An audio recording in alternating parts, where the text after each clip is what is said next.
Formula One on 5 Live.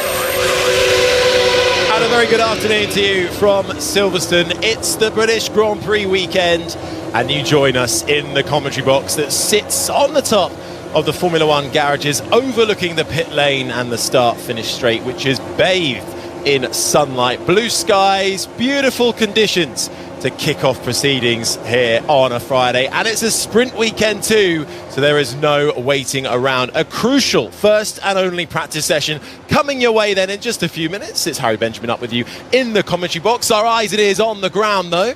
It's Rosanna Tennant. Good afternoon. Hello, Harry. Oh, it's a beautiful day here at Silverstone. Blue skies. It's lovely down in the pit lane. I brought my sunglasses, but actually the pit lane is in the shade. So hopefully I'm not going to get too hot and sweaty over the course of the next hour. But I'm expecting the pit lane to be quite empty because I think it's going to be a busy session. Lots of learning in that one practice session, as you say. And I'm standing outside the reigning world champions garage, Lando Norris, of course, home hero. And as I look out across the start-finish straight, I can see lots of papaya in the stands. Of course, there's a huge Lando Norris grandstand here as well this weekend. So much support for the British driver.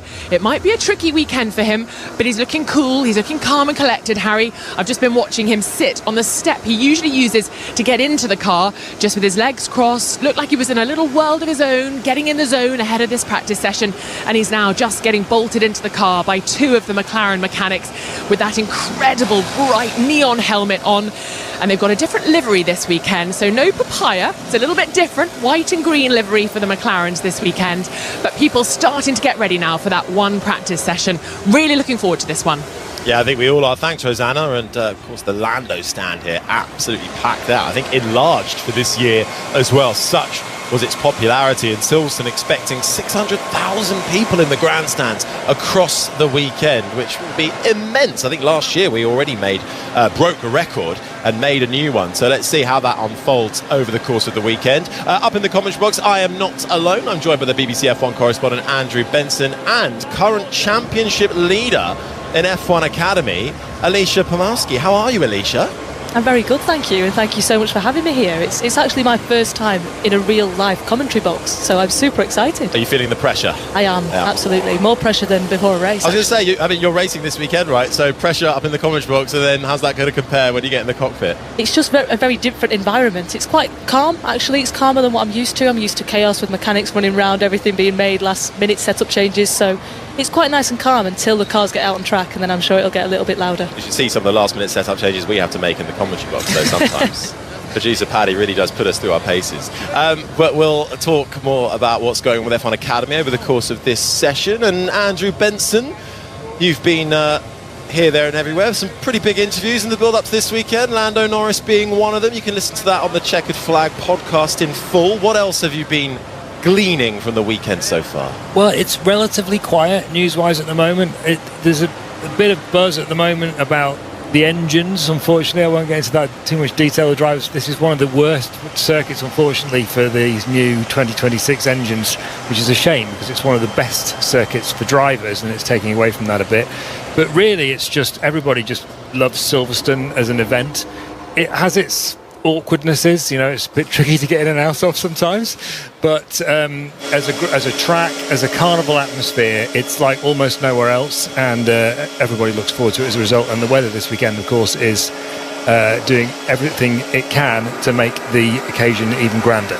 It certainly is. Just over a minute then until we get the green light on at the end of the pit lane. Air temperature just above 21 degrees, track temperature just below 40 degrees, so nice temperatures then to swan out and about if you are lucky enough to be here at Silverstone this weekend. We're just getting a look at the British rookie Arvid Lindblad, who is making final preparations, sat in his Racing Bulls cockpit, points last time out, and making his, he was here at FP1 last year, but making a full weekend debut ahead of his home race for the season. Arvid Lindblad, caught up with him yesterday, actually. He's really excited. Special edition helmet for this weekend too. Looking to carry on the good form that Racing Bulls have been in as the McLaren of Lando Norris heads out into the pit lane.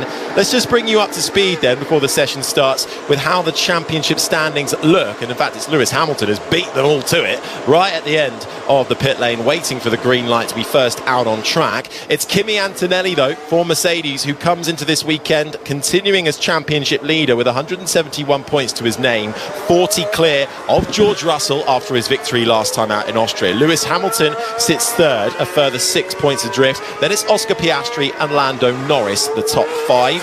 Over in the Constructors' Championship, Mercedes have 302 points.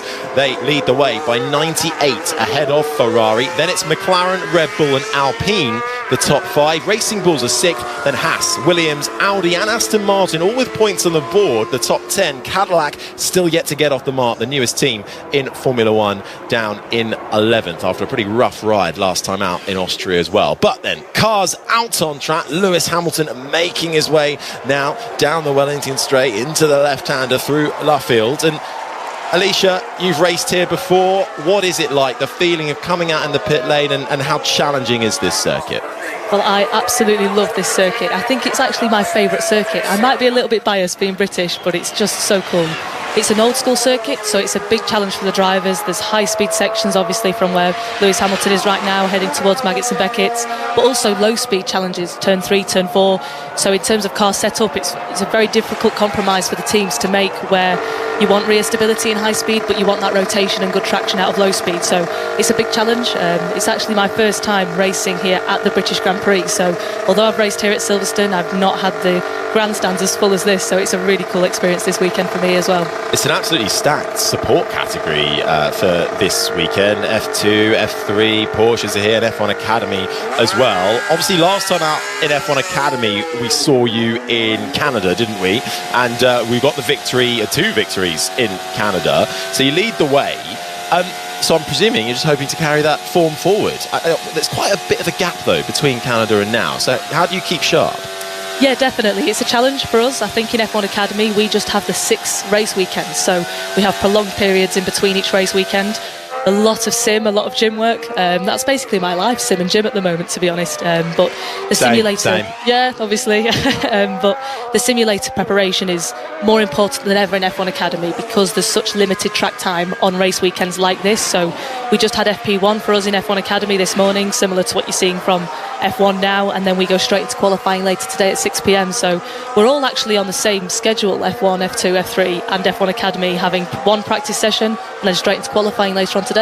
It's going to be busy for you indeed. Right, 57 minutes and 22, 21, 20, 19 seconds remaining of free practice one, and Lewis Hamilton is going quickly straight off the bat here in FP1, not waiting around. We've only got one practice session because it's a sprint weekend, so we'll have sprint qualifying later on today. So really, this is such a crucial session to get your learnings in, and off the back of a pretty up and down Austrian Grand Prix for Ferrari, Lewis Hamilton wanting to try and get as much data on the board as possible, out there on the hard tyre at the moment as he makes his way now through the right-hander of Stowe into the braking zone, through the left-hander of Vale, and will make his way through Club to complete the lap. Let's just see what he puts on the board. This will be the first lap time of the session as he crosses the line, and he puts in a 1:34.696. Rosanna, what have you got for us? Harry, you can hear the cheers as Lewis Hamilton rounds that final turn of the circuit, and there are so many flags hanging over the sides of the grandstands, so many Union flags, so many Lewis flags as well. I think a lot of people are keen to see him with his revitalised self, I think, this year, especially having taken that win back in Barcelona. So an audible cheer from the crowd already. It's Friday, it's early, but they are so keen to soak up the atmosphere here, and of course he's such a special driver to so many of the fans here, and as you mentioned, a huge crowd. The grandstands aren't completely full, but I'm sure they'll fill up over the course of the session. But it is just wonderful, the atmosphere down here already. Yeah, it certainly is. Lewis Hamilton now knocked down to 4th as a few more lap times come in, but the track evolving very quickly here. And Hamilton, such huge success here, a 9-time winner, and looking to get back to winning ways after that fantastic victory in Barcelona. But easier said than done. And actually, Andrew, Lewis Hamilton was one of the drivers talking about how this track will be and will feel completely different to what we're used to with these new cars. Yeah, and I think as a consequence of that, we're not expecting Ferrari to have a particularly good weekend. It's all about energy recovery or energy starvation, actually, because there are so few low-speed corners at Silverstone. There's very few places where the engines can recover energy. So there are key places through the lap where they're going to run out of battery power, and that effectively leaves them with only half power. So those places are into Copse, into Beckett's, and then into turn 3, maybe even through turn 1 a little bit, which is Abbey.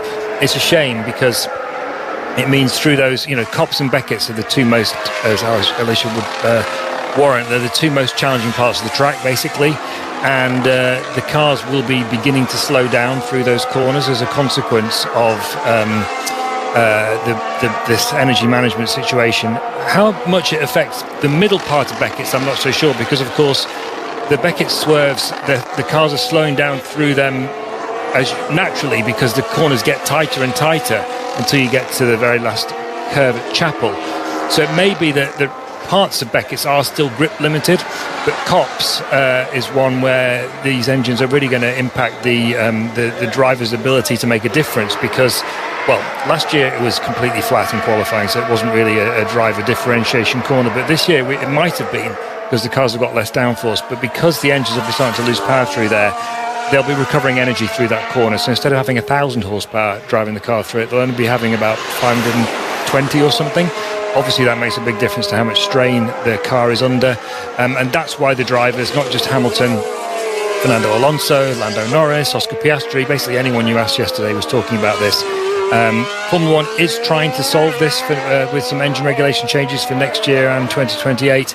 It's just a shame that the FIA didn't listen to what they were being told in the build-up to this year about this situation. It's going to be the same at Spa in 2 weeks' time as well, unfortunately. Another classic driver's circuit. Well, let's try and keep it positive. You started it, mate. I didn't have to go there. We've got to cover it off. I mean, Alicia, what have you made? We know we're seeing the regulations changing as a result. We had started this year with a 50-50 split of hybrid and internal combustion. That is going to change over the course of the next couple of years. We're going to see more internal combustion. We can see that increase on its side as George Russell goes to the top of the times. Max Verstappen out there at the moment. What have you made, though, of Formula 1 when you're able to keep up with what's going on as well as your own racing career? Do you think they've made the right steps to get rid of this 50-50 split, essentially? To be honest, I think so. I think actually this year I've been surprised how close the racing actually has been. I think we're seeing that cars can definitely follow closer in the aero wash, in the dirty air. The racecraft, the battles are a lot tighter than we've seen previously in the past, which ultimately that's what we want. We want the drivers to be racing wheel to wheel, close battles like that. I think obviously Red Bull Ring in Austria, that was extremely close, between Max Verstappen was back in the fight in the Red Bull compared to the Mercedes in George Russell and Kimi Antonelli. So what we've obviously had with Lewis Hamilton winning Ferrari. So there's a lot, it's sort of swings, between which team has the favour each weekend. So I think it's been quite exciting as a fan to watch. Talk of exciting, Lando Norris just running deep, coming into Village turn 3 before heading into the loop, backs out of that lap, 51 minutes and 47, 46, 45 seconds on the clock. Lewis Hamilton tops the time to the 1:31.877. George Russell sits second, 6/10 adrift in the Mercedes, ahead of Kimi Antonelli. Charles Leclerc, Max Verstappen, the top 5. Then it's Piastri, Lawson, Lindblad, Hadjar and Hulkenberg, the top 10. Bortoletto's 11th. Gasly, Colapinto, Albon and Behrman are the top 15. Ocon is 16th, ahead of Alonso, Stroll, Perez, Bottas. Lando Norris on a lap now. We'll see what he's got. He's down in 21st. Carlos Sainz as well hasn't set a representative lap time either in the Williams. He's currently 22nd and last, but Norris is out there. So too is Carlos Sainz, as Oscar Piastri now goes to the top of the times with a 1:31.819 on the hard tyre, just over half a tenth ahead of Lewis Hamilton. As Lando Norris turns it in to the left hand, again running a little bit deep, coming through at the end of the Wellington straight into Brooklands, the left-hander, then looping right round Luffield. Antonelli, quickest of anybody through the first sector. And actually, Alicia, off the back of Austria, huge weekend for that Mercedes dynamic. George Russell getting the victory there. As a driver, how much does that affect your mentality? Because he was he hasn't won a race since Australia up until that point. Very much chasing that down against his younger teammate. How much would that have done for him mentally? I think it will have made a huge impact. He might actually deny how much of a big impact it will make, but as a driver, it's very much momentum based.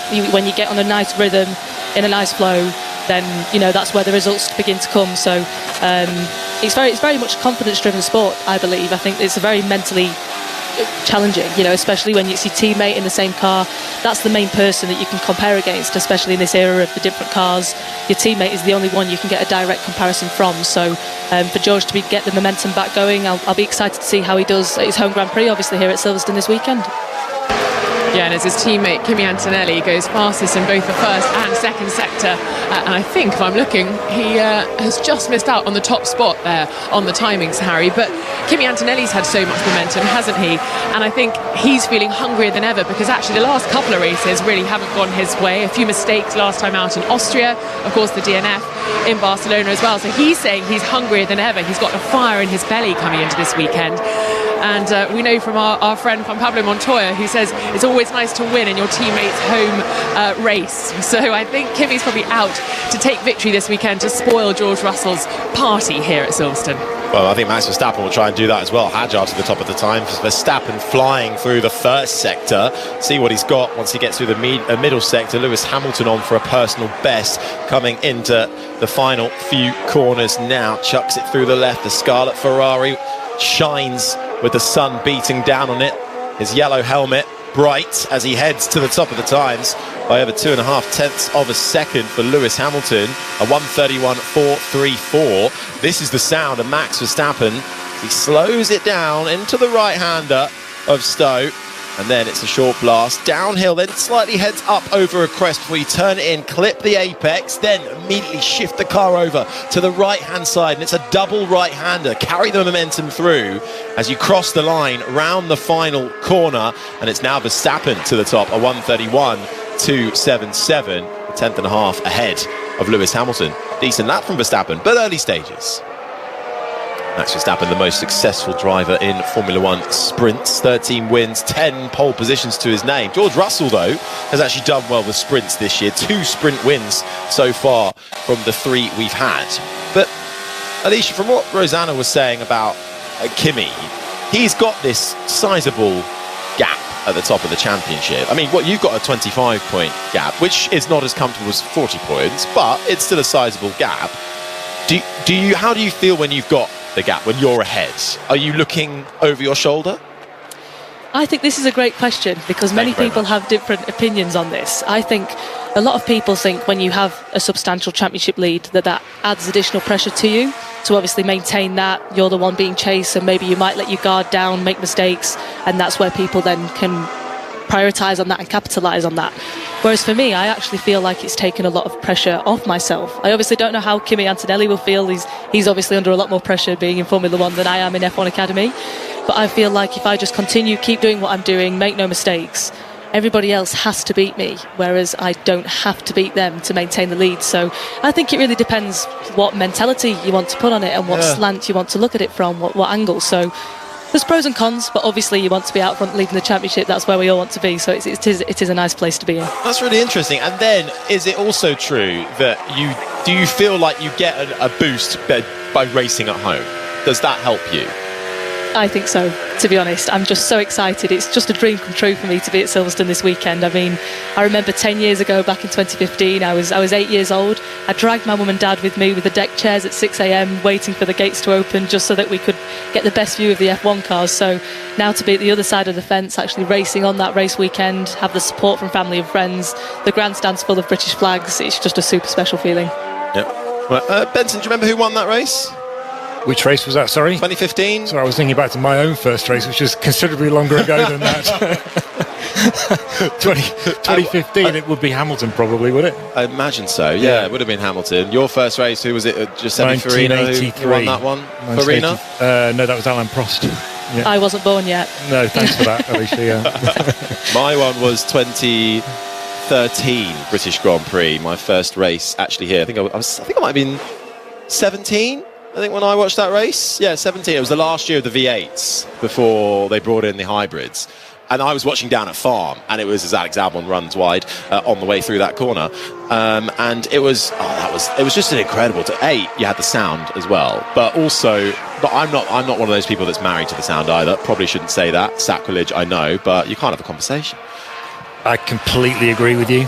Whoa! I was expecting something else there. Don't get this sound debate at all. But anyway, let's park that for now. Does that do it for you, sound, Alicia? Or I agree with you guys. Actually, Yeah. we're controversial, lot, aren't we? Us. Oh. But, yeah, I agree. It's the new generation, you see.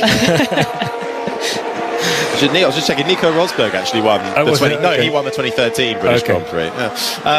But not one of the 9 that Hamilton has achieved just yet. But where were you sat actually, Alicia, when you had the deck chairs watching in 2015? I was at Maggots and Beckett's. That's my go-to. I think that's an F1 car at its best. Really. Yeah. It's just so incredible. The direction change, the sound, the noise, the smell, of the cars. I don't think the TV does it justice, to be honest, until you actually see it in person trackside. It does blow you away the first time you witness it. Were you already racing? No, were you doing karting? Karting, just started go-karting. And so was it just for fun at that stage, or was it, this is a career? It was very much for fun. I had no idea that it was a potential career avenue should I want to pursue it at all. So very much just a hobby, racing at the weekends with my parents. Never for 1 minute expected to be racing on this same weekend. So it's been a bit of a whirlwind my life for the last 10 years, but in the most incredible way. When did that first dawn on you that you could do it?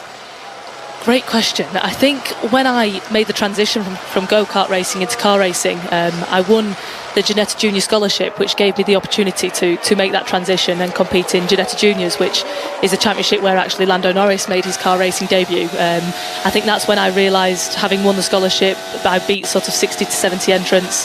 That's when I realised I might be okay at this. So I think that was a turning point in my head, really.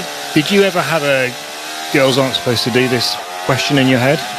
No, to be honest. I think I'm very much a believer that when the helmet goes on and when you go out there on track, the car doesn't have a gender. I always say when you're queuing in traffic, the car in front, there's so many things you don't know about the driver of the car in front, whether it's gender, what their job is, how old they are, where they're from, because it just doesn't matter. They're just another car, and that's really the mentality that I've always had when I'm out there on track. I asked that because that's the thing that people say is stopping women getting into motorsport, because of the sort of social construct idea that women can't do it, but because there's not enough examples of women doing it, sort of thing. So I was interested to see whether how that had impacted on you, if at all, when you were a girl. Yeah, I think not really, to be honest. I think I've had a very positive experience. I mean, obviously now with F1 Academy now as well, it's obviously giving more girls an opportunity on this platform of F1, to showcase to the next generation of young 8-9-year-olds who might be here at the Grand Prix, so that they can see just how many opportunities there are to get involved in motorsport.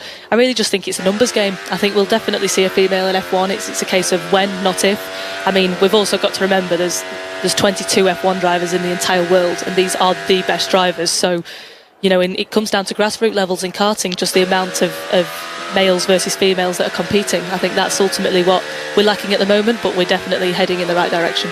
I remember. What was your last year in Ginettas? Would have been 2023. So 2023, that year, I got parachuted in to cover a commentator who was doing the Ginettas. I want to say Brands Hatch.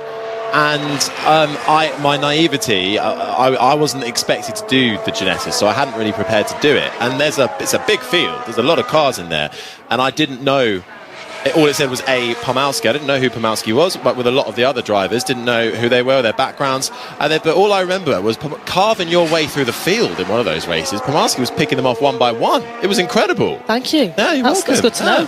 And now you knocked my notes everywhere. Sorry, I know. I got excited. Yeah, it was an incredible race. But but again, coming back to your point, when you're commentating, you don't know any of the drivers. You don't know if they're male, they're female, or all you're looking at is the performance and where they're going and how quickly they're making their way up the order. So that's one of my early commentary memories. So nice wholesome moment there. Okay.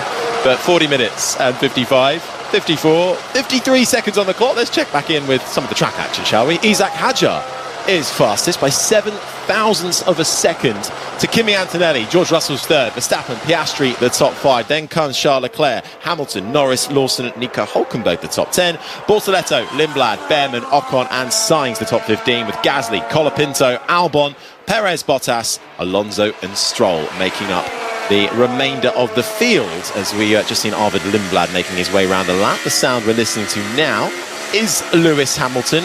Big upgrade package bought in Barcelona on the chassis and the aero side. An upgrade to the engine last time around in Austria, which maybe didn't quite deliver all that everybody was expecting.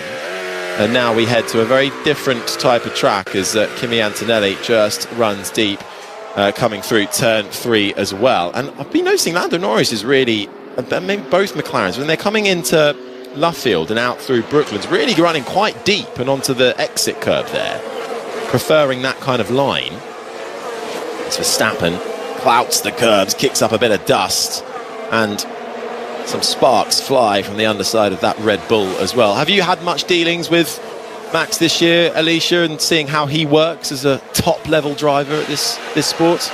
I have, and I can't believe that I even can say that I have. Yeah. I mean, what a privilege, to be part of Red Bull Racing. I've been with Isaac actually this week as well, getting some advice for him for this weekend.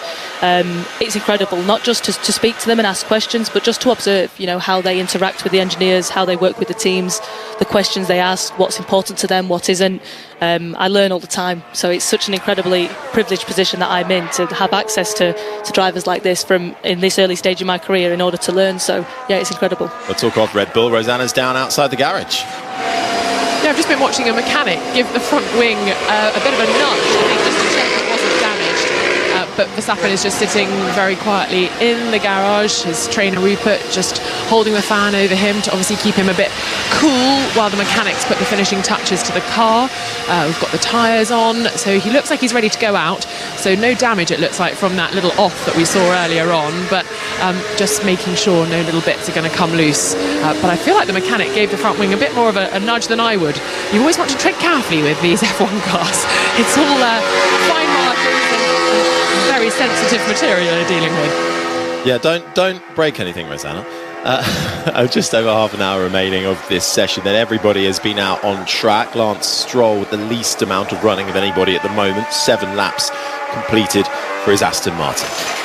Well, you say that, Harry, but the chances of you breaking a front wing are not that high if you think about how much load it has to put up with. Obviously, there are certain angles that you can hit it at where you might break a bit off, but if you stood on a front wing, that's what would happen. You would stand on a front wing because it's carrying so much weight in terms of downforce as it goes around the track. What about if I stood on the front wing? Even you, Even Harry. me. With my size 16, Yeah. that'd be all right. Okay, Well, fair you see enough. pressure's force over area, so you probably... Okay.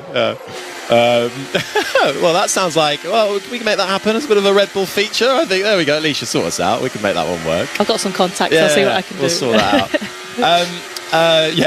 Lewis Hamilton's out of track at the moment. 14 podiums at the British Grand Prix, the most of any. Looking for a 15th. He's on a quick lap at the moment. Coming through the first sector, though, 3 tenths down on Kimi Antonelli. But actually, it's Max Verstappen who is fastest in the first sector. Antonelli has the fastest middle sector, and Hamilton on his previous lap around was fastest of anybody through the final sector. So Hamilton good then through the last third of the lap, and searching for a bit of extra time through these first 2 bits as he heads through Maggotts and Beckett's now. Swings left, then right, then immediately back to the left again, then a tap on the brakes, a slight lift off before then trying to put his foot back flat to line up the hanger straight. The rear and front wing both fly open for straight line mode, activated, then closed shut with a dab of the brakes through the right-hander of Stowe, and then sends you slightly downhill, then up again into the braking zone for Club. Turn 16, it's left, then it's a double right-hander to complete the lap. And let's see where this puts Hamilton. Currently down in 7th, 6 tenths off the pace, does find time, improves overall, finds a few tenths and moves up to 4th place. Still about 4 tenths though off the benchmark time, which is Kimi Antonelli with a 1:30.777. So, Alicia, you've still got a few more races left of F1 Academy. All goes well, let's say. What is the hope for next season? Where do you want to be racing? Well, I'd obviously love to stay on the single-seater ladder for as long as possible. Obviously, on the path to Formula One, I'd love to be on this grid one day. But I'm very much focused on what I'm doing this year in F1 Academy. I need to win the championship. I have to on a funding basis. If I was able to win, I then will receive a fully funded season in the category above F1 Academy, which not exactly 100% sure where that would be. Likely somewhere between F4 and F3. So sort of like a GB3, exactly, yeah. Euro Cup 3, Frex, something along those lines. Because I've never driven one, so I can't talk from experience, but I hear that the step between F4 and F3 is quite a big step, so hence that stepping stone in between. And Abby Pulling, actually, who won the championship F1 Academy back in 2024, she's racing in GB3, and she's just won actually out in Spa, so she's having a great second season in GB3. That must have been incredible to see. Abby's only a couple of years ahead of you, and for her, I think she had a bit of a tough year in her first year, but various car issues, to come back fighting and take a victory in a tight field and a big field as well. That must have been pretty amazing to watch. Definitely, it just shows the potential that F1 Academy is giving, to be honest, I think, especially towards the front of the grid in F1 Academy. It's probably underappreciated, I think, how tough it is, especially with the track evolution we experience on a F1 race weekend. It's not a standard F4 series. There's lots of different aspects involved in F1 Academy, which develops us into much stronger all-round drivers. So, yeah, it's awesome to see Abby doing so well. I obviously hope to follow in her footsteps in the future, hopefully. Did you have any idols growing up when... Obviously, there weren't that many female Formula One drivers. There's been a few amazing women in motorsport, but did you follow any of them, or was it somebody else, or didn't have one? I had quite a few, to be honest. I mean, from a female standpoint, it would be Susie Wolff, which seems like the obvious answer. She's the managing director of F1 Academy, but also I think I have vague memories of her back in 2014 when she did a few FP1 sessions for Williams. So I think she was the most recent female to compete in an FP1 session in Formula One in modern day. So she's really shown that females can drive these modern day F1 cars. So from that point of view, she's a big idol of mine. Other than that, obviously, being with Red Bull, Max Verstappen, he's incredible. The things he can get out of that car is incredible. And also, when I was first going to the British Grand Prix 2015, 2016, Lewis Hamilton, to be honest, being British as well. I think, talking about Lewis, actually, am I right in saying it's his 20th British Grand Prix this weekend? You are correct, yeah, 20th year in Formula One. And he has 14 podiums. So if he was to get a podium this weekend, he would have a 75% podium ratio at this track, which would be incrable. You haven't even got any notes in front of you either. Quick maths. That was off the top of your head. There you go, I'm smart. You know what, there's a job in commentary for you, Alicia, whenever you need it. Don't you worry. Thank you. You don't want that job. Just over half an hour then, 32 minutes 50 seconds remaining. Antonelli top, 137, 10th, just under 2/10 clear of Hadjar, Russell, Hamilton and Verstappen, who's back out there on an out lap. So we'll see what he's got. Alicia, I think we're going to have to let you go now. But when are you first out on track? When's your next session on the circuit? It's 6 p.m. We're qualifying at 6 p.m. So it's been a long day. We were up in the paddock at 6 a.m. this morning. So it's a brutal one, but I'm excited. So you were practicing this morning? Yes. And how did that go? It went well. We were P2. Tricky session, to be honest. The track temp now for the guys in F1 is around 40 degrees, whereas for us it was at around 18 degrees. So very green track, no rubber out. So really struggling with the rear stability, especially on this track, which is very much high speed. You need that confidence in corner entries in Maggotts and Beckett's and towards Stowe. So difficult challenge with the car. I think I did more drifting than anything else in FP1. But have all this rubber out on track now. The track temperature's gone up a lot, so should be a completely different experience in qualifying. So we'll be going for pole, hopefully. Well, look, we'll be watching and wish you the best of luck for qualifying later on today. Alicia Pomarski from F1 Academy, thank you very much. Welcome anytime as well, Thank Alicia. you very much. We shall let you go. Thank you to Red Bull as well for letting that happen. We'll swap you out, and we'll await the arrival of another F1 journalist you'll be familiar with, Rebecca Clancy. Will get set up alongside myself and Andrew Benson. We just heard Andrew Benson, just heard Lando Norris really riding the curbs on his McLaren as he comes through Maggotts Beckett's, out through Chapel. Personal best in the middle sector, heading down the Hangar Straight now, getting up to full speed before then hitting the brakes and lifting off through the right-hander of Stowe. Runs a little bit out wide, crucially keeps his wheels the right side of the white line. No track limit violation, slows it down for the left-hander of 16 Vale. Flicks takes it to the right of 17, round the final corner, takes a fair bit of curb as well through Club, and across the line, just unsettles the car slightly and doesn't improve overall. Stays down in 8th, about 8 tenths off. Teammate Piastri a little quicker at this stage, half a second, but the McLaren 6th and 8th at the moment. Welcome, Rebecca Clancy. Hello, Harry Benjamin. Hello, all well? Yeah, very well. That was an absolute joy listening to Alicia, wasn't it? She is brilliant, isn't she? Yeah, she is good. So, well, fingers crossed for her. Yeah, absolutely. For the rest of this weekend and the F1 Academy season as well. I wasn't going to bring it up while Alicia was here and we were being watched by Red Bull, but because I want to talk about this. I feel like the driver market is starting to. The silly season is starting to come out. Lots of wild rumours. One of them being this recurring thing of Max Verstappen and McLaren. Now, I want to come to Beck first on this. I know Andrew has some things to say, but I want to come to Beck first. Thoughts, feelings? The Dutch army, I'm sure would love to see him in Papaya. Can I just start by saying I am sat down on a tall chair and you are not sat down and you are stood over me and you just started doing a little jig when you talked about silly season, which was very entertaining. It's my favourite part of the year. I wish you were on camera. It's very exciting, isn't it? So, yeah, there was a story that broke earlier in the week saying that Max Verstappen had met with McLaren bosses, that there was talk of a move over to Team Papaya. His contract is with Red Bull until the end of 2028. He didn't deny it when he was asked in the pen yesterday for media duties. I was in there, he got asked by one of our broadcast colleagues, and Max Verstappen was in a very good mood, and normally if a story isn't correct, he is quick to shut it down. He did anything but. He replied to the question saying, will you be heading to McLaren, with, well, you said that, not me. You said I had the meeting, not me. It has basically been confirmed by Vermeulen, who is Verstappen's manager. Zak Brown has basically confirmed that the meeting happened. Lando Norris says he'd love to have him as a teammate. We know they're friends. Lando Norris says I can beat anyone. I think he should be careful what he wishes for in that case. But I am absolutely desperate to hear what Andrew Benson has to say, because as soon as you started talking, Harry, Benny put his microphone on and I've got you jumping one side of me and I've got Benny jumping the other. Only because I knew he'd ask me. I didn't know he'd ask you first, but yes, they've had a meeting. Everyone has meetings with everyone. That's their job. Oh, you're such a killjoy on the story. I don't think it's going to happen, Beck.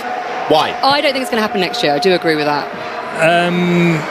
I think if he goes anywhere, it'll be to Mercedes. The problem is it's all a bit complicated at the moment. So yes, he's under contract to to Red Bull, till the end of 2028, but he's actually not theoretically, because there's a performance clause in his contract which Red Bull will not satisfy. It defines him as being in a particular position in the championship by a particular point in the year, which he won't be because they've had a difficult start to the season. So he is free to leave if he wants to. So question number one is, does he want to leave? Question number two is, what do Red Bull need to do to persuade him to not want to leave? Question number three is then, if he does decide to leave, where would he go? Now, so I think he wants to be competitive. That's the bottom line. So he wants Red Bull to prove to him that they can be competitive, which of course at the last race in Austria they did, but until that point in the season they hadn't done. So I think the first thing is he's putting a bit of pressure on his employers to get things in order for him. Then the question is, what happens next? McLaren have Piastri and Norris under contract at least until the end of next year. But the problem is everybody's under contract until the end of at least next year. So, but then the thing about that is it's kind of almost irrelevant, because everybody in Formula 1 knows that contracts can be manoeuvred around if necessary.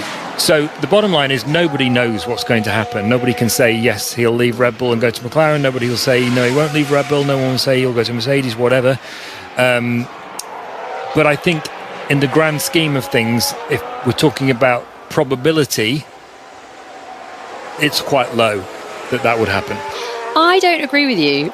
So that's what you're here for. But you know this sport is built on rumours, particularly when we get to silly season. There's no smoke without fire. And I don't think Mercedes are a more attractive proposition at the moment, because I think, yes, Verstappen wants to stay in Formula One.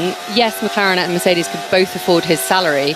We all know that Toto Wolff, the Mercedes team principal, has been courting Verstappen since even before he was in Formula One, and that hasn't gone away. Wolff is not quiet about how much he would love to have Verstappen in the team.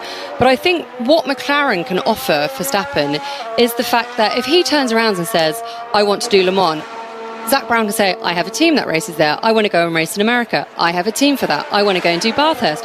I have a team for that.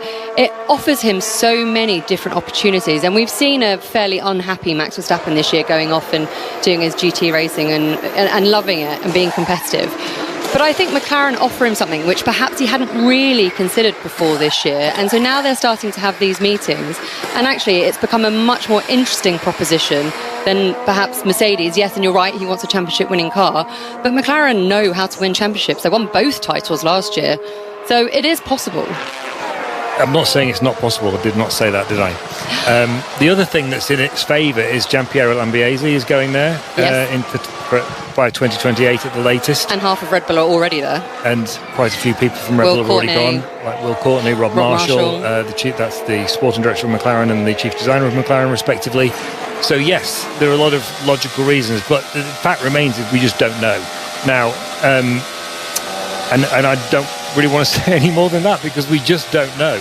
Sorry, Piastri's had a spin at Beckett's. Yeah, we had a yellow flag out and it was Piastri. We just caught him recovering onto track, but we're seeing a replay and we'll hear from him now. Is everything okay? Yes, his tyres dead nailers.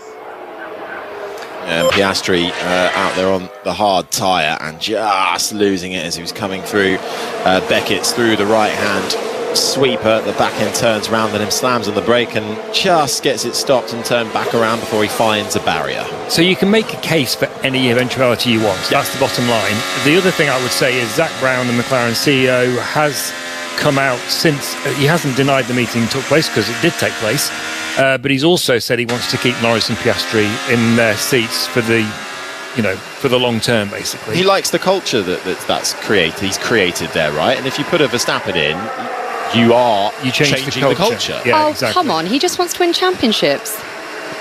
Do you honestly think he would stick with Norris and Piastri if Verstappen made himself available? I don't know the answer to that question. You are no fun today.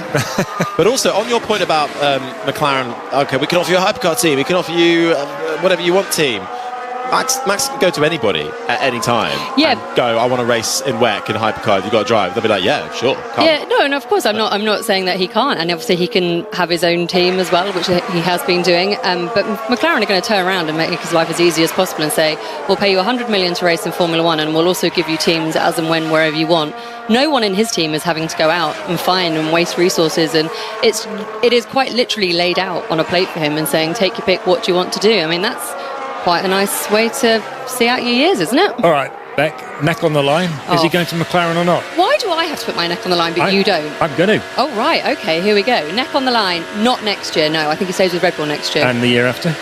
I think there's the probability yes of him or no? going... You can't say yes or no, Andrew, as you've just spent the last 5 minutes telling me. We're just having a bit of fun. Come on, stick your neck on the line. You stick your neck on the line first then. No, no. He will not be at McLaren in 2028. But I don't think he'll be at Mercedes either. I'm not saying he would. I'm just asking about McLaren at the moment. I think there's a 90% chance he could go to McLaren, as it stands today. I would put it at 25%. Oh. Rosanna, how's your neck looking? Do you know, it's actually a bit stiff. I think it's the pillow at the pub. Oh, sorry, I digress. Do you know what? Let's clarify. Our hotel is in a pub. It wasn't a particular. It just wasn't a late night sesh for you, was it? I was very predictable. Liking this. As Gasly comes in saying the car is very unpredictable, he's not liking it down at Alpine. Back to you, RT. Thank you for clarifying that. Yes, the cock in, that's where I'm staying. So in terms of the McLaren Max Verstappen link up, do we think culturally it's a fit? Because Lando Norris was making the point that he didn't think Max would necessarily play the game the way that McLaren like to do things. And of course, last year, they let their drivers race. Both of them were free to go for that Drivers' World title. Do you think Max would do that? Would he play the team game? He's not had to, has he, over the last few years, if ever? Absolutely no way, not a chance. We've seen it with Perez, didn't we? He will not pull over if he doesn't want to pull over. No, he is the number one driver. He has it written into his Red Bull contract. If he goes to McLaren, it's not going to be pleasant for Norris. Also, just another way to look at it, has Max Verstappen not been Red Bull's greatest ever achievement, their greatest ever success, but also come at a detriment to the overall team as well? Because when you have an absolute superstar, the best there might well have ever been, in one car, nobody has lived up to that in the second car. You immediately put one hand behind your back when you are fighting for a Constructors' World Championship, which is what gives the team the money at the end of the year. All the bonuses get handed out to the people that work back at the factory who get the car to each track. Is there not an argument to be made, and maybe it ties in with the culture side of it, that, yeah, if we get Max in a car, he'll probably go and win if we give him a somewhat decent car, or he'll get the most out of it. But what does that mean for the overall team output and who we have in the second car? I mean, you're right, for a start, all they really care about is the Constructors' Championship. I remember a former team principal saying to me, all the money's in the Constructors, all the glory is in the drivers. Fundamentally, all of the bonuses are based on the Constructors, so that's what they want. I mean, it was only 2023, was it? Andrew will probably correct me. Perez radio? Yeah, the helmet is not fixed, so get Sven from Schubert to close the helmets. They're not properly closed. Copy that. East the vents. Copy that. East the vents. So Perez not happy with his helmet and calling out helmet supplier there. So I expect him to be back in the pits. Perez currently down in 21st and his teammate Bottas down in 22nd. We're seeing a few of them now put the soft tyres on to have a little bit of a qualifying simulation. That will be the next session we have, sprint qualifying, later on this afternoon. So just to pick up on Verstappen, I think it was 23 where he almost single-handedly won both championships for Red Bull and was unbelievably... Am I right, Andrew? I think he did actually. He did actually single-handedly, yeah, he did. And almost he did single-handedly win it. And it was incredibly impressive. But I think, to your point, the problem they've had is the young driver programme was incredibly impressive. We've seen great drivers coming through. I mean, you can reel off all the names, can't you? Vettel, Sainz, Albon. There have been some amazing names that have come through. Gasly, we can keep going. There have been some great drivers that have come through. Ricciardo, Danny Rick, yeah. But they have struggled up against Verstappen. Danny Rick left the team because Verstappen was quite clearly the best. He was the number one driver, and he was just absolutely brilliant. And so their driver programme has actually started to struggle slightly because you have all these great drivers who come in. They don't last very long, do they? I mean, the ruthlessness, as we see Liam Lawson on screen now. I mean, he lasted, 2 races in the top team and then was royally ousted. And then we obviously have Isaac Hadjar who's come in now, and so that second seat is a bit of a poison chalice, really. No, did you want it? You kind of have to be a certain temperament. Hadjar has been absolutely brilliant this year, I think, but there is a sort of feeling when you talk to some of the younger drivers, yes, they want to be part of any young driver programme, but when you go into Red Bull at the moment, you're like, oh gosh, well, are you going up against Verstappen? Obviously you want to race against the best. And so I don't think it's been to the detriment of the team at all. I think their success has been absolutely amazing. And they've had that great success with Vettel, then they dipped off, Mercedes took over with the dominance, and then they've come back round again, and obviously they're not quite where they want to be right now. But I think any team would be lucky to have Verstappen. He is just so utterly brilliant. I still don't actually think he gets the credit that he deserves for just how phenomenally brilliant. And we talk about him being a generational talent, but I think he's almost more than that. Yeah, if you can.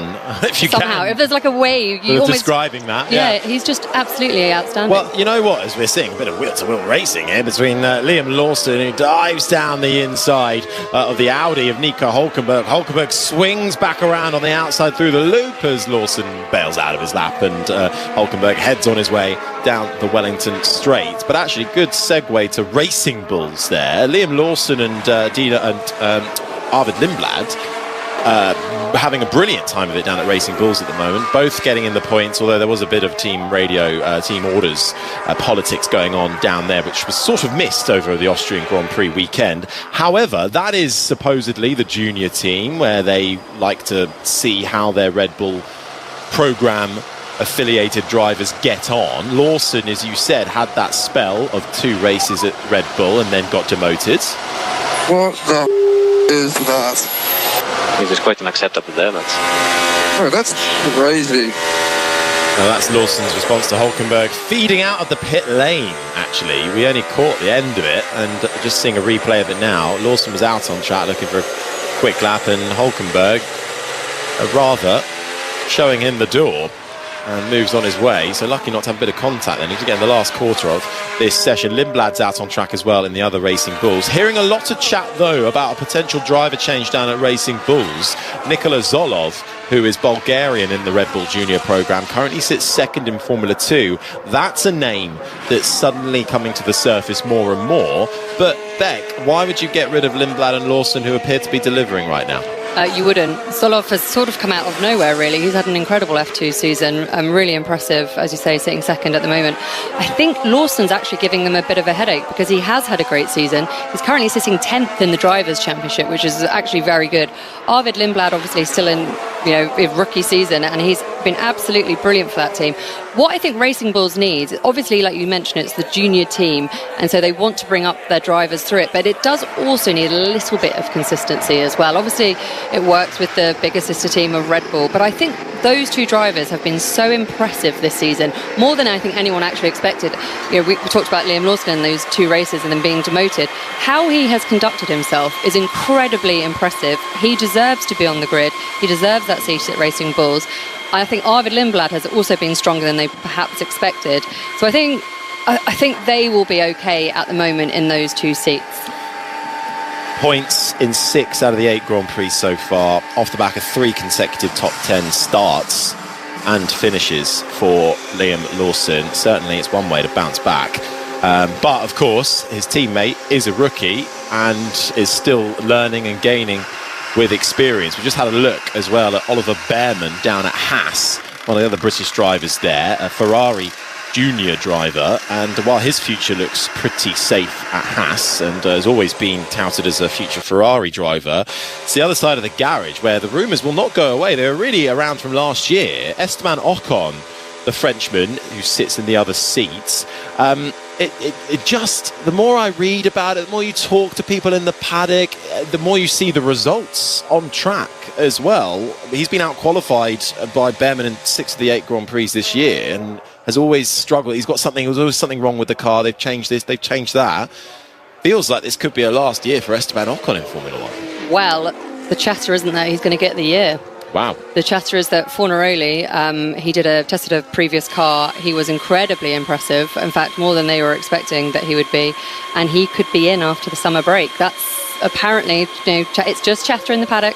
As I mentioned, this sport seems to be built on rumours. That's why we love it. Andrew will definitely disagree with me. This is Leonardo Fornaroli, who is the reigning Formula 2 champion from last year. You don't get to defend that title because you have to move on. But he's in the McLaren. He's a McLaren reserve and test driver. Had an FP1 outing. Andrea Stella, very impressed with how he conducts himself in the engineering rooms, fast on track, fast in the TPC testing. And the reason I think this Ocon-Haas link has come about is because there was a deal done to get Fornaroli to do some testing of their previous cars. Yeah, and it's after that testing where they turned around and said, ooh, would he possibly be available? And obviously no one's going to stand in the way of someone getting an F1 drive. And so there have been very sensible conversations that have had. Whether or not it will actually come to fruition, so McLaren, I won't stick my neck out on the line for it, Andrew. But there's a lot. I've had a couple of conversations this weekend that it could happen at the summer break, as early as. McLaren have actually been quite good at that, really, over the last couple of years, because I think people forget that Gabriel Bortoleto was part of the McLaren programme, and they were very happy because there was no room in the inn at McLaren. Very happy with Norris and Piastri. But Bortoleto was a hotshot, won Formula 3 straight to Formula 2 as Verstappen's been noted for a yellow flag infringement. We'll see if that gets elevated or not.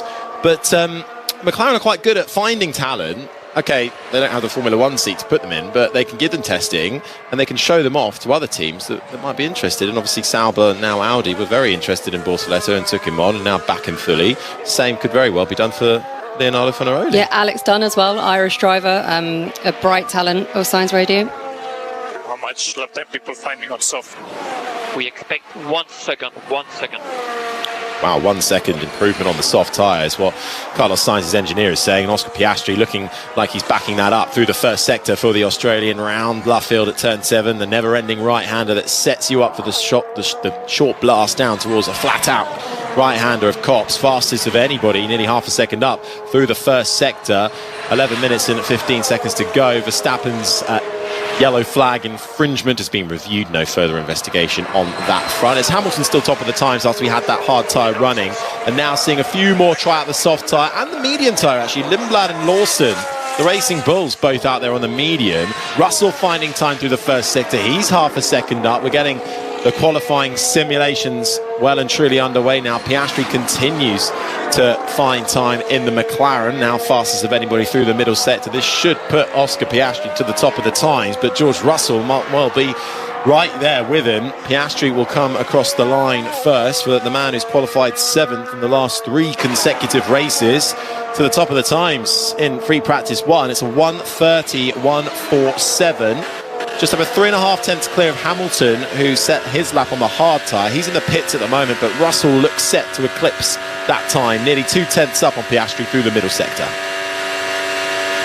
Antonelli as well, just starting a lap in the other Mercedes. Around the right-hander of Stowe for Russell. Takes a bit of curb on the exit, gets the car back over to the right-hand side. Slams on the brakes coming into club. Takes a fair bit of inside corner.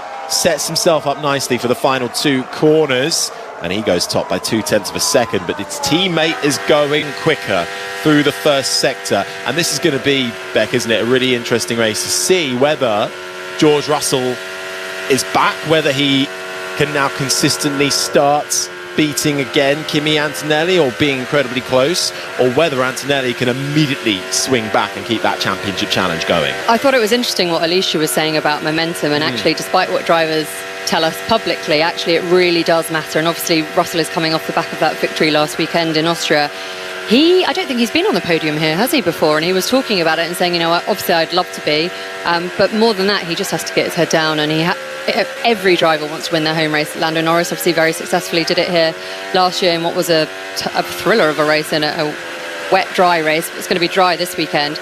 But Antonelli, that was a very good lap from him as he goes top. Quite a lot faster, actually, only half a second. But yeah, Russell really needs to continue the momentum from last weekend. The gap is 40 points.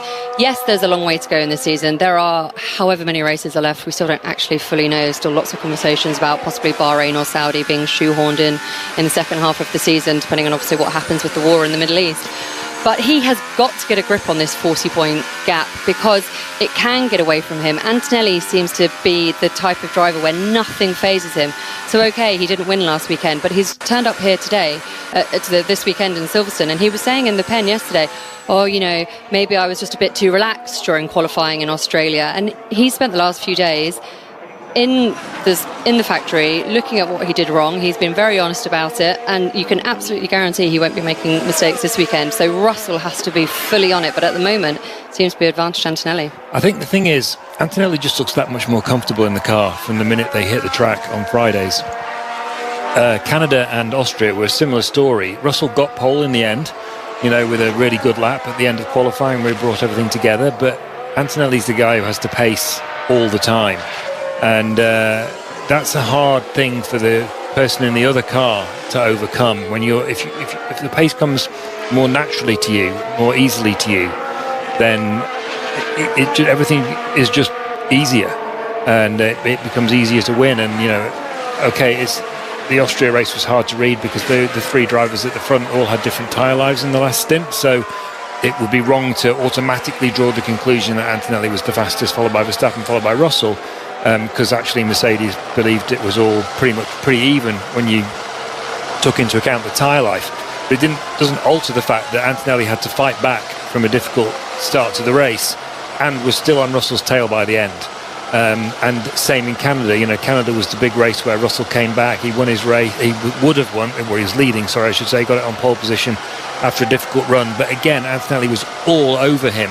So there's not actually been a race since Australia where Russell has looked definitively quicker than Antonelli. It's much more the other way around, and it's just Russell. He's got the win in Austria, just. He got the pole in Canada, just. He was leading in Canada, just. But Antonelli's the guy who's the guy, basically. And Barcelona, don't forget. I know Antonelli obviously didn't finish, but running second, third, Russell Antonelli got the better of him and overtook him right before his car failed. So actually, it does feel like even, on every single metric, the speed, even the mind games that are going on. And actually, he was very good. Rosanna asked him a great question about, you talk about having bad tracks and how do you get over that? And he was saying, well, Austria should have been a bad track, but I've been working these last few races, and maybe if Austria had been 3 races ago, I wouldn't have won it, but I know what I'm doing now. I know how to make the difference. And you're sort of thinking, but you haven't really been driving that badly. You've just been outdone by a better teammate. And it's hard. That's about worse. It's hard to take that. And then it comes back to what we were speaking about. As Verstappen's on a soft tyre lap now, Hamilton's gone to the top of the times on a 1:29.260. He's 2/10 clear of Antonelli. Russell third with Leclerc fourth, Piastri fifth. But it ties it all back to this ever-going driver merry-go-round potentially of what happens if Russell is beaten at the end of the year. Does he stay at Mercedes? Does he have to go for his own career? Or does he become this number 2 driver? The Mark Webbers of this world, the Rubens Barrichellos, and sits there, has a nice time, occasionally picks up a win here or there, but can't challenge for a title with just over 5 minutes remaining. Oh, I don't think I've ever met a good Formula 1 driver who'd be happy being a wingman. No, even Sergio Perez wasn't that up for it in the end, was he? Or Bottas. Although Bottas is probably up there with one of the best wingmans. He was, but do you remember when Toto Wolff called him a wingman, and that didn't go down well? I think Wolff probably would slip of the tongue on that one from him. Verstappen crosses the line in 6th with 4 minutes and 45 seconds. It's Hamilton on top. Antonelli, Leclerc, Russell, Piastri the top 5. Verstappen, Norris, Hadjar, Hulkenberg and Lawson the top 10. Outside of it is Bortoletto, Colapinto, Lindblad, Sainz and Albon the top 15. The 2 Hasses, Behrman ahead of Ocon, Bottas ahead of Perez in terms of Cadillac, 18th and 19th. With Alonso, Gasly's down in 21st, and we did hear from him earlier, struggling out there compared to teammate Colapinto up in 12th, and Stroll, 22nd and last. That Red Bull was not in a happy place on that lap. It took him about 3 attempts to get the car turned into turn 3, and he was wide all the way through Luffield, so they've got a bit of work to do. This is a surprising order, I have to say, after what Hamilton said yesterday. Basically, if as we were discussing at the beginning of the session, energy starvation is the big issue here. It's compromising the challenge of the circuit. If you've got more power, you can recover more energy. So everyone was expecting that Mercedes would be further ahead of Ferrari here than they were at the last couple of races because they've got more power than Ferrari. So they should be in a better position relatively. And obviously Ferrari also struggled in Austria after their one-off good result in Spain. So it's only P1, it's the only practice session we're getting before sprint qualifying later today. But I don't think anyone, least of all Hamilton himself, would have been expecting to be leading the first session of practice by 0.2 of a second from a Mercedes. It's a nice place to be though, certainly, with pretty much everybody out on track at the moment, bar Antonelli and one other guy, but I've lost who it was. Gasly ran deep, and did that ruin his lap time? And that's why he's so far down the order.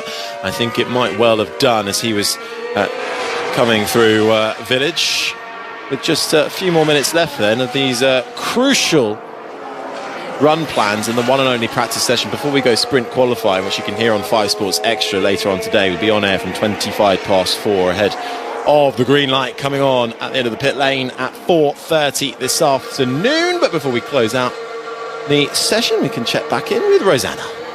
It's been so nice, this practice session, seeing so many cars out on track. I think the fans have got exactly what they came for, Harry.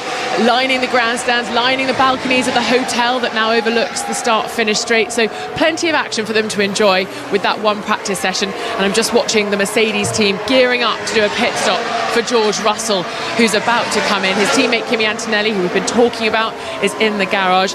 And it was interesting, George saying yesterday that he's got a new approach. We've got to get to the bottom of what that is, whether it's a mindset thing, a setup thing, but I think he's building his confidence in the car, and I think he's starting to feel as confident as he did last year. He definitely said he was more confident, obviously, with last year's car and how it responded, how the tyres responded. But he's just had a pit stop practice. Practice makes perfect. And I think they'll turn the car off. Actually, no, they're giving it a little polish, putting a little bit of liquid on the front wing. Some of the flaps on the front wing, a little bit of their Flovis, I imagine, or something. I'll have to ask them what that is. And I think they might let him out again, their chief mechanic, just putting his hand up to stop him at the moment, waiting for a good time to let him out. Obviously timing out on track as well. And Kimi Antonelli's car's just fired up. Whoa, I've just got a blast of the exhaust into my face. Really lovely. So both Mercedes heading back out now. That was George Russell. Kimi Antonelli just getting rid of one of his tear-offs, handing it to his trainer from his visor, and his chief mechanic Tom just running out into the pit lane, his hand up, just holding the championship leader at the moment, and out he goes with headless Harry. Thank you very much, Rosanna. As into the final minute now. Oliver Behrman's out on track. I haven't spoken much about Behrman, one of the other British drivers in the field, but Haas are just struggling in general currently, having had such a great start to the year. Behrman especially, 7th in Australia, 5th in China, and ever since then it's just gone downhill for Behrman and Haas, who really are struggling to find their way with this car. They had a early July 4th shindig last night, let's say, in their hospitality, and Oliver Behrman was there, and they have an artist in the hospitality who's drawn, or painted I should say, a bear dressed as in the Haas colours, obviously reflecting Oliver Behrman, and Oliver Behrman came out and looked at it and was very impressed, and the artist turned around and said, "Oh, would you like to have a go?" And he absolutely didn't want to have a go, but he very politely agreed to, and he does it, well, I'm not even sure what you called it, like the smallest, it's not a paintbrush, it's the smallest thing ever you could imagine, and he dolloped a huge amount of blue paint onto it, and Ollie Behrman, it was very good. I was very impressed, very artistic. There you go.